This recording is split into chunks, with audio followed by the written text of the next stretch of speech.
So Don't Hug Me, I'm Scared 6 has finally come and gone. Finally get the ending of our beloved Murder Puppet Pal series, and it finally had an air date that was actually on June 19th. Man, it's almost surreal. Kickstarter feels so long ago. I guess it did take them a couple of years to get through all 4 remaining episodes, I want to say, anyway. But it's finally come and gone. So, overall, what do I think about it? Okay, we're going to do this just right. Let's talk about it in the sense of what I think of it individually as its own episode, and then what I think of it as in the grand scheme of things. Let's stutter a bit more, Simon. It's only 7 in the morning. You can do this. So, what do I think of it on its own, by itself, as an episode of Don't Hug Me, I'm Scared? Well, frankly, I think it was okay. It's alright. On its own, it's probably not my favorite episode, I suppose. However, that doesn't really mean too much. I will say it has, of course, obviously grown on me since, and I did obviously have some problems with it in the beginning, but I've since gotten past most of it. I do have a few criticisms, but they're really, at the end of the day, super duper nitpicky. Like, frankly, I kind of wish there had been a more airtime for the teacher, as it were. It's also still kind of vague on who the teacher truly is, although most still consider the lamp, as he is on most and has the most singing lines. But that's also just the thing. The song itself isn't really there. It's about 4 lines long on its own, technically. If we're talking about the Dreams song, as it were. However, again, this isn't exactly the worst thing ever. It's more of a nitpick and a personal preference, because I have grown so used to having a full-on, in-your-face teacher with a song, with a clear fake lesson and real lesson. But what have I been saying since the beginning? Every episode is different. That is what makes it great. So, I've learned to just deal with it. Overall, it's still not my personal preference, but it's not bad in any way either. Like, honestly, this is probably one of the funnier episodes to begin with. Like, the red guy's whole thing in the middle. By the way, if you haven't watched it yet, why are you watching this review? I'm going to be talking very much spoiler talk, talking about a lot of what happens in the episode, as well as just overviewing everything. So just keep that in mind. If for some reason you're still watching this at this current point in time and you're still not expecting spoilers somehow, because Simon does not do spoiler-free reviews. It's just not what he does. Well, he certainly tries to, but he's not very good at it. Let's put it that way. So, the whole red guy thing in his own little world, that was honestly really funny to me. And some of the later puppets, when we get into the real nitty-gritty of stuff, that gets pretty funny. And that's one of my things about 6. I felt it was very funny, and I like that just because sometimes, although overall the series has a lot of comedy in it, it's still more on the darker, heavy-handed side of ironic comedy rather than just full-on comedy, like what I felt happened with the red guy and such. Yeah, it does have a lot of things going for it. And also, God love the cameos from every previous teacher towards the end, and how they actually managed to fit them all together in sort of one coherent song, save for Kai to the Notebook, which they saved for the end, which is fair, because she was first and she should get her own little special spotlight, I feel. But the whole coherent part where the teachers from 2 through 5 all got their own little medley, and I like that quite a bit. That was probably one of my favorite parts, just because I was like, oh yeah, nostalgia for stuff that happened a year or 2 ago. Yeah, overall, it wasn't a bad episode. I'm not saying that. I'm just saying, out of all 6, I feel it was different enough that it kind of was, to me. But again, personal preferences, it's honestly not a big deal. Now, that we've covered that, which I feel is sort of the important thing, because now we're going to talk about it in the grand scheme of things.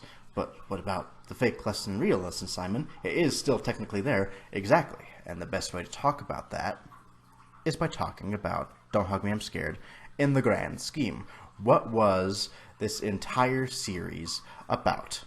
Now, a big concern I had since the Kickstarter came out, and it implied that there was something more going on, and there was actually that there actually was a grand scheme of things, as it were.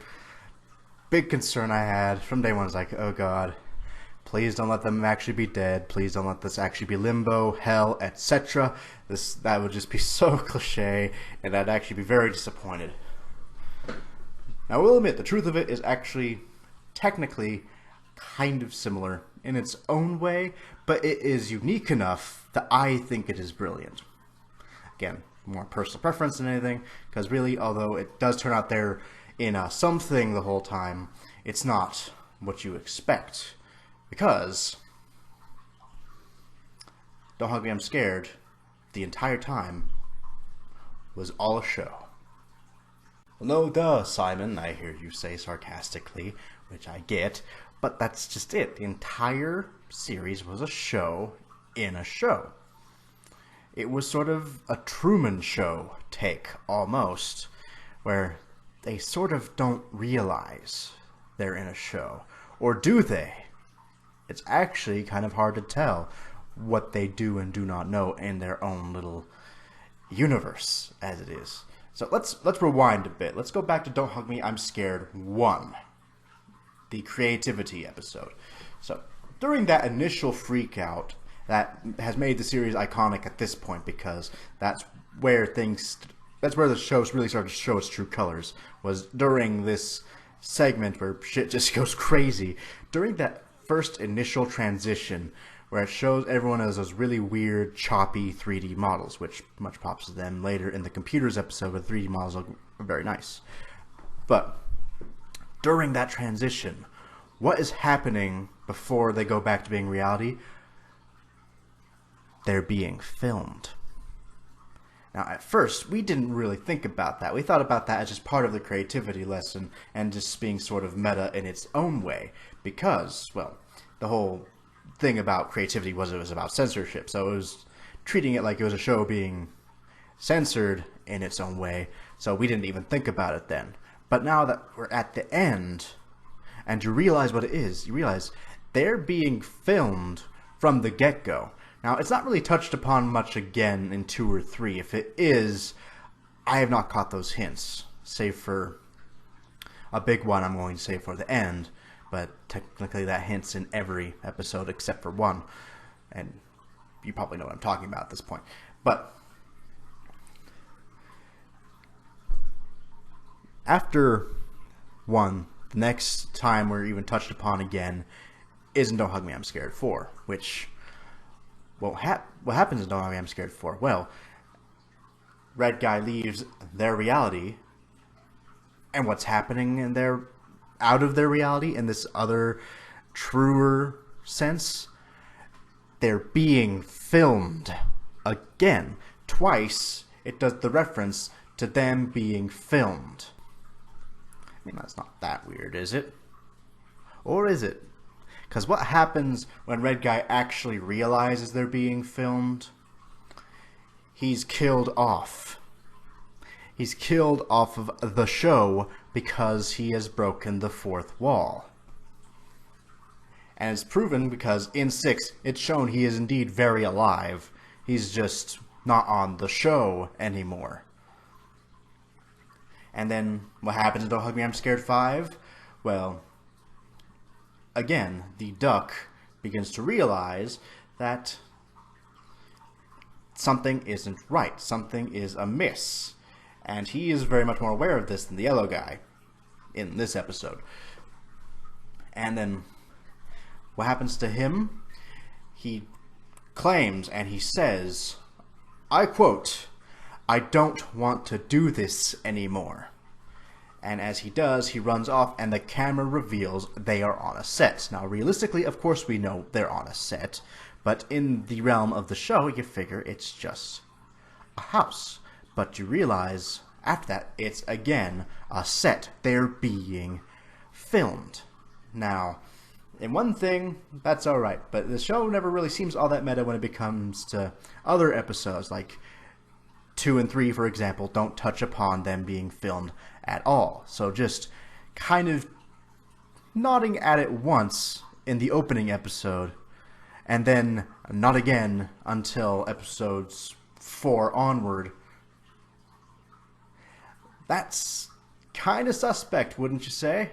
And what happens when the duck breaks the fourth wall? He is killed off of the show. So now I've come full circle. We're back to 6.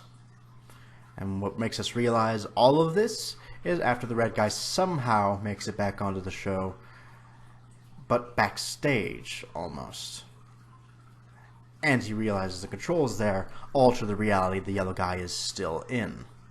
Now, a lot of people seem to think he's gone crazy with power over this, but I honestly think the red guy is trying to turn the machine off the whole time, which is why it starts to overload and fry as it goes on. But that's just me, and also has little to do with this. I just wanted to throw it in because I didn't really talk about that scene earlier. So, we realize this, and we just wonder why this is happening.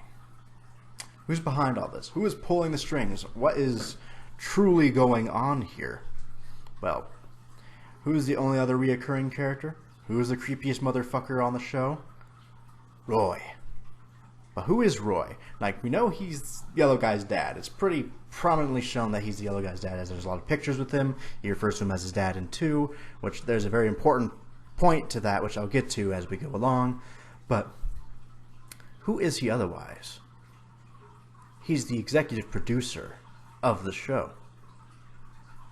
Maybe even the director. He's a very important key production member of the show. What makes me think that, you say? Well, the evidence will surprise you. Or not, I don't know. Because I just want you to think about it. Other than 2, when is Roy usually present? Well, mostly during the freakouts. Could be because he's creepy. Could be more. But think about it. In the Love episode, he is present during Yellow Guy's wedding initiation thing. I forget exactly what it looks very wedding-esque, but I guess it's more of an initiation if you think about it. But he's present there, even though it's played up to be a dream that the Yellow Guy is having. In 4, just before the red guy goes to leave, and there's another freakout happening, you can see Roy hiding in the shadows, watching the scene. And in 5, during the duck guy's freakout, and he goes to leave the set, and you look upward, he's watching down from above the set, watching the scene. And you probably wouldn't know this one unless you back the Kickstarter or at least follow the Kickstarter posts. But every time you got a post, it was always signed with 3 names. Becky, Joe, and Roy's. Now, initially, you think about it and you just think it's them having a bit of fun. Like, yeah, Roy's creepy and he's fun. Let's include him as one of the creators of the show in the signature. But then you look back and you think about it, and he's one of the creators of the show as credited, because he created the show for his son. Now, admittedly, I'm getting kind of into theory territory here, so take this with a little grain of salt. But think about it. Why else would he be introduced as the Yellow Guy's dad unless there was something to that? Why couldn't he just be another creepy background character that just so happened to have a name? Or like the character's landlord or something. Well, because there's got to be just a bit of meat to the whole dad thing. And what is the show initially trying to just sort of spin on, spoof on? Children's educational programming. So I feel that the entire series was meant to be this show meant for his son, to teach him about these things. But as it's become evidently clear, Roy is a creep. And so all of that creepiness sinks into the show towards the end of each episode, or even kind of in the midst of the episodes if we're considering, say, pretty much 2, 4, and 5, and 6, frankly. And then you have to think about 6, because what is 6 is sort of a fake lesson. It's dreams. So what's the real one, other than, just being the grand reveal? Well, what if you think about it? What if it was Roy's dream throughout the episodes to create the show to teach his son in an entertaining manner?